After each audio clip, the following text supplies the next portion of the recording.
The homily on Divine Mercy Sunday, April 19, 2020. My dear brothers and sisters, 20 years ago, on April 30th, 2000, Pope St. John Paul II, during the homily at the canonization of St. Faustina Kowalska, the humble messenger of Divine Mercy, reflected on what humanity's future might be like. He said plainly, "We are not given to know. However, it is certain that in addition to new progress, there will unfortunately be no lack of painful experiences. The COVID-19 pandemic, which has impacted families, parishes, and communities, stands today as one of those painful experiences. The devastating effects of the coronavirus, death, illness, fear, uncertainty, isolation, unemployment, financial distress have invaded our lives. The weight of this cross has fallen on our shoulders. Although Pope St. John Paul II could not have foreseen the particularities of the pain we are enduring, he knew the soothing balm that would bring us peace.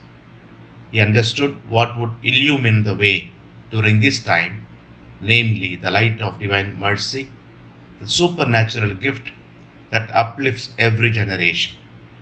What he proposed to humanity in his homily 2 decades ago, he still proposes from the window of the Father's house today, a radical receptivity of God's great mercy. Together on this second Sunday of Easter, we look upon the image of the Divine Mercy. We discover three aids for these days of crisis. First, Christ's grace. Second, Christ's action. And third, a timely prayer. First, we encounter the gaze of mercy. There the Lord's eyes look upon us.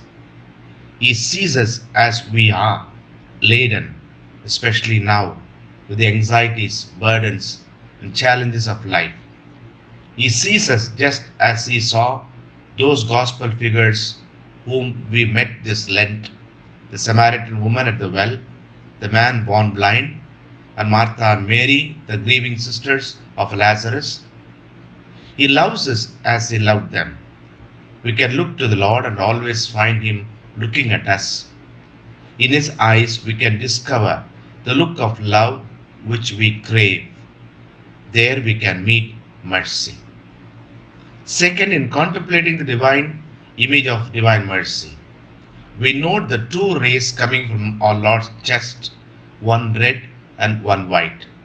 As the Lord told Saint Faustina, the white ray stands for the water which makes souls righteous.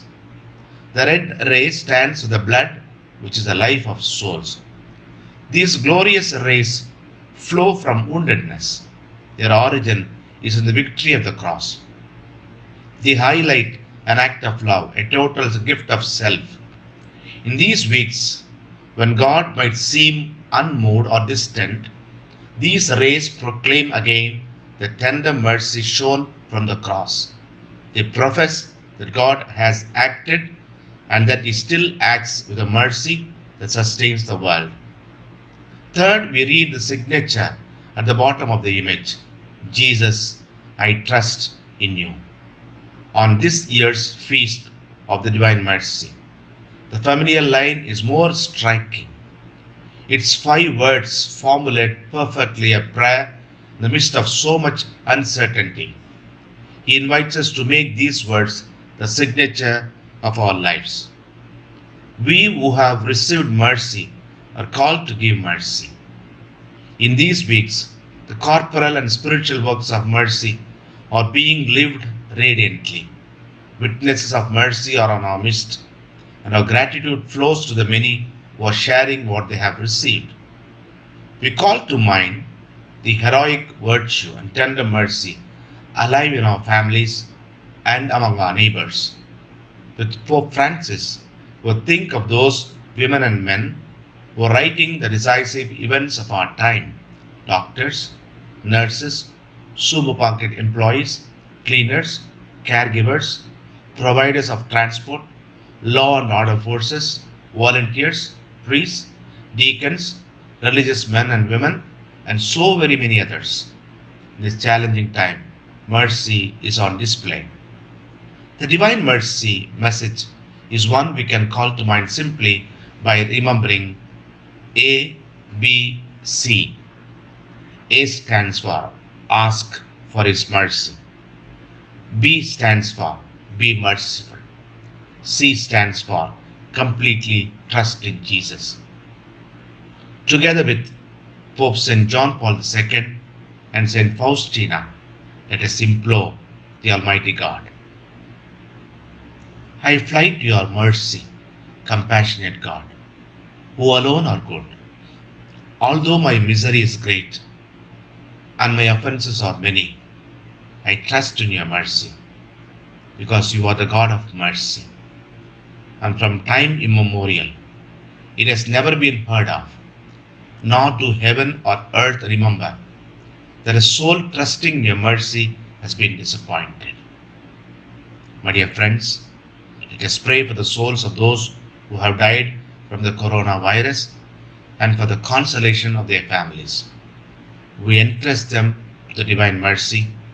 On whatever may come, let us never fail to say, Jesus, I trust in you. Thank you, my dear friends. God bless you. This is Father Arulappa from Votive Shrine.